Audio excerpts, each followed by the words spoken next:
Get dressed with me for Niana's 20th birthday. And ang theme natin is 2010 Swagapino vibes. Suotin muna natin tong denim shorts. Kasi ganito talaga yung forma ko before, guys, ha. Don't judge me, pero ito yun. For our top, I'm gonna be using this one. Obey, guys. Na ginawa ko siyang parang muscle tee, tank top, or whatsoever.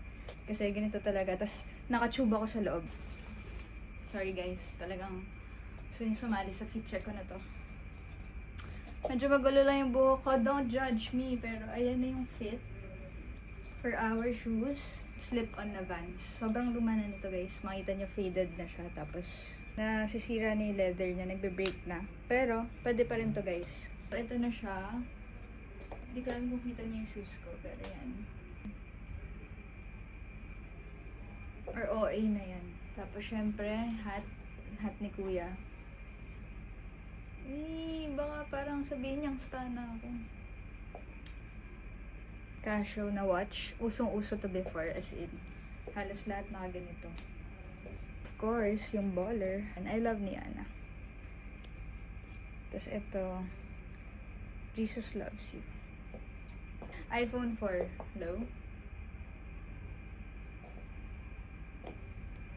Pero hindi ako nag-glasses kasi talaga. Hindi rin ako nagka-cup. Since birthday ni Niana, medyo extra tayo ngayon.